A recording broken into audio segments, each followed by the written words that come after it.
자연의 품에서 걷고 쉴 때는 거기에 온 몸과 온 마음을 두어야 자연의 경의를 표할 수 있습니다.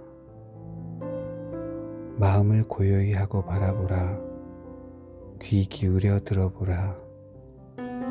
자연에 존재하는 풀 한 폭이, 뛰어노는 동물 한 마리가 다 온전히 제 자신으로 존재하고 있음을 보라.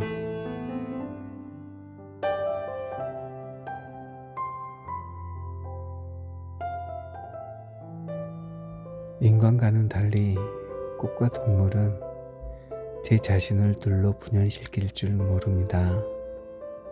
그들은 제 자신의 이미지를 만들 줄도 모르고 그 이미지를 통해서 삶을 살아가는 법도 모릅니다.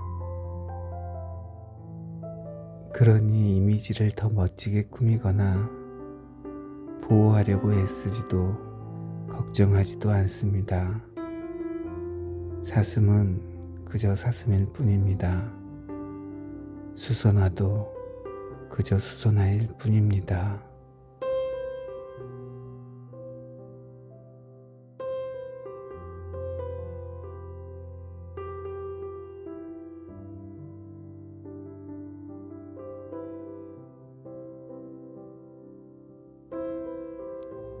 항복은 지금 이 순간을 있는 그대로 받아들이는 것을 의미합니다. 하지만 당신이 완전히 고통에 질려버리지 않는 한 당신은 항복할 수 없을 것입니다.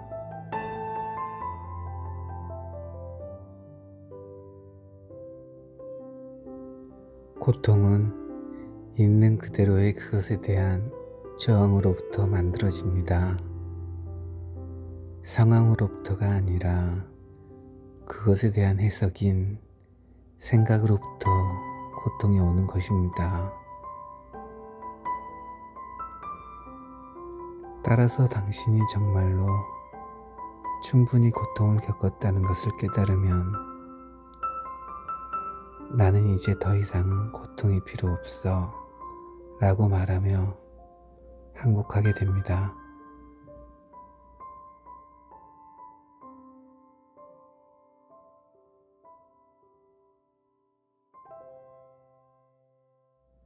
어떤 단계에 가면 당신의 고통이 대부분 스스로 만들어낸 것이란 것을 알아차리게 됩니다. 그리고 삶을 사는 다른 길이 있습니다 라는 말에 귀를 기울일 준비가 된 시점에 도달한 것이지요.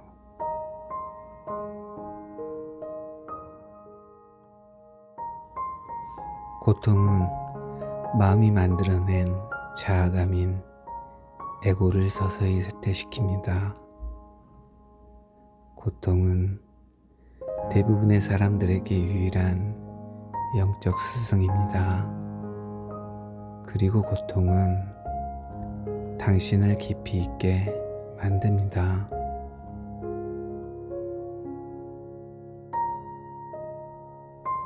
하늘의 왕국을 발견하는 것은 여기 지금 당신 안에 있습니다 라고 예수는 말합니다. 그건 고통스러운 삶을 끝낸다는 말입니다.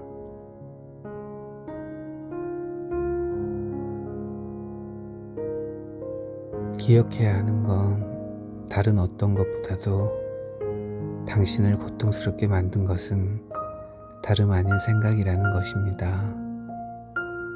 상황이 아니라 상황에 대한 당신의 너무 끔찍해 라는 해석이 당신을 고통스럽게 한 것입니다.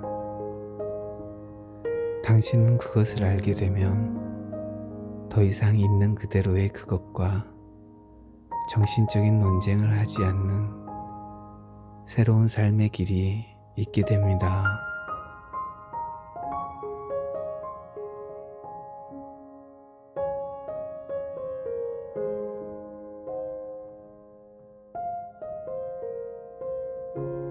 당신의 고통이 무엇이든 그것은 언제나 지금이고 유일한 실제는 오직 지금의 현실일 뿐입니다.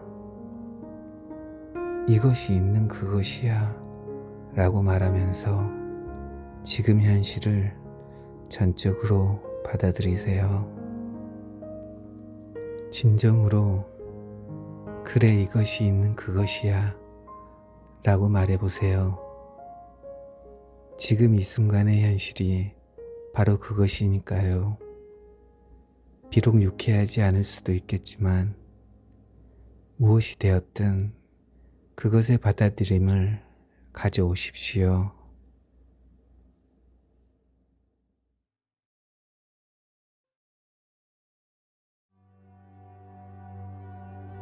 고통은 당신이 머리로 어떤 상황을 나쁜 것이라고 이름 붙일 때 시작됩니다.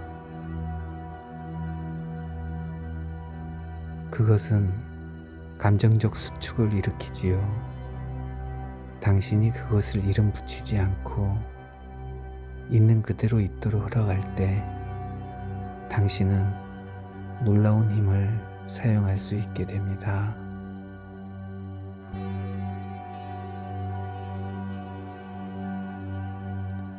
수축은 당신의 삶의 힘 자체로부터 단절시킵니다.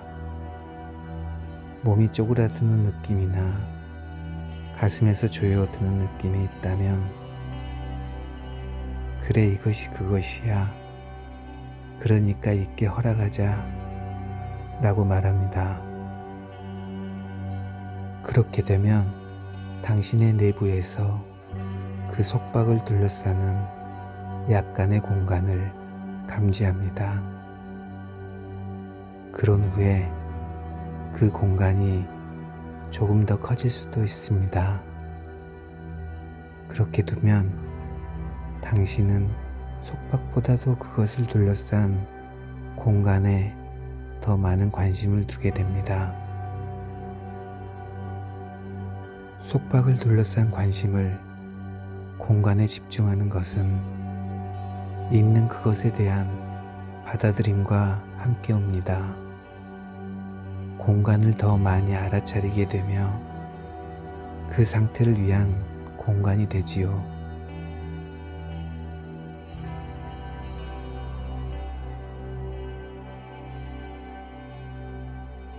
모든 것이 있도록 허락하는 공간에 대해 알아차리세요.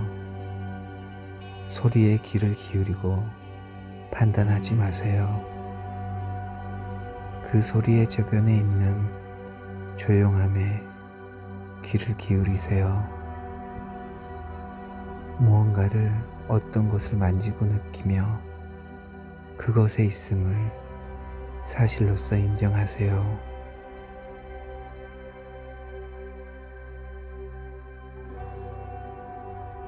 깨달음의 상태란 나의 존재에 새롭게 덧붙일 수 있는 어떤 것이나 성취해야 할 대상, 나를 갑자기 기적적인 존재로 바꿔줄 수 있는 어떤 것이 아닙니다. 사실 우리는 이미 기적적인 존재지만 깨달음이 미래의 어느 때에 오리라고 생각하고 있는 한 그 사실을 깨닫지 못합니다.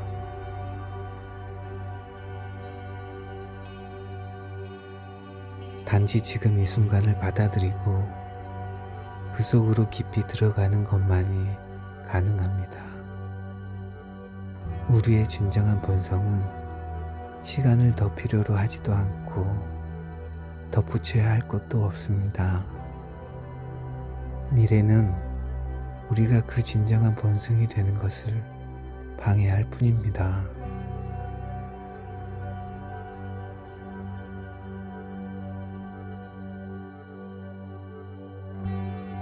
어떻게 하면 에고가 없는 상태를 성취할 수 있습니까?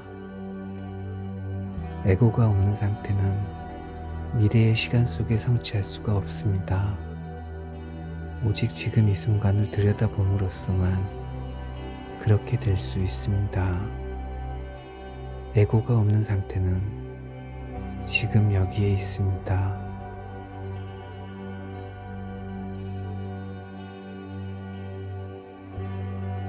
당신이 성취하고자 하는 어떤 상태는 마음속의 관념입니다.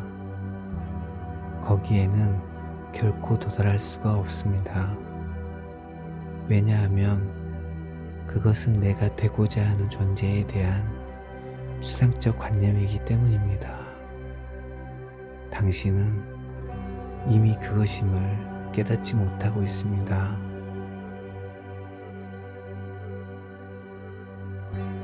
에고가 없는 상태건 깨달음이건 간에 그것을 목표로 삼는 것은 불가능합니다. 왜냐하면 당신의 목표란 미래를 바라보고 있기 때문입니다. 에고가 없는 상태 혹은 깨달음의 상태로 들어가는 입구는 바로 지금 이 순간입니다.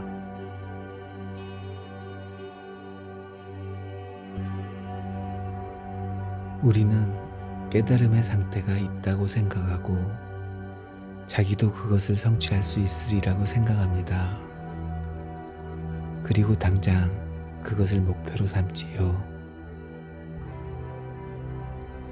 그것을 미래의 내가 되고자 하는 이미지로서 마음속에 저만큼 투사해 놓습니다.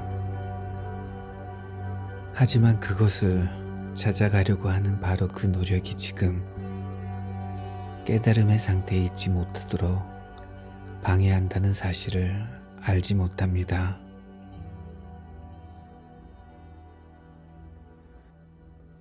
그곳의 입구는 오직 지금 여기에 있기 때문입니다. 그것을 찾기를 포기한 사람만이 그것이 이미 여기에 있음을 깨닫는 것입니다. 나는 이것을 해내야만 해. 뭔가가 돼야만 해. 하지만 그것은 틀렸습니다. 우리는 이미 그것이고 단지 그 사실을 깨닫기만 하면 되는 것입니다. 당신은 이미 온전히 당신 자신입니다. 지금 이미 그것인 당신은 시간이 더 필요하지도 않고 무엇을 더 할 필요도 없습니다. 당신은 이미 본질적으로 신성하고 영원합니다.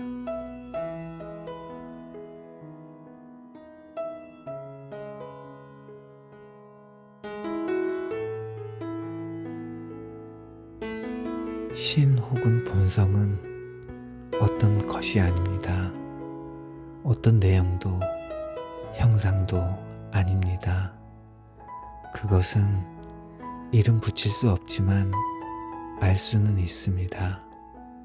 하지만 관념으로 알 수는 없습니다. 왜냐하면 모든 관념들 또한 내용이고 형상이기 때문입니다.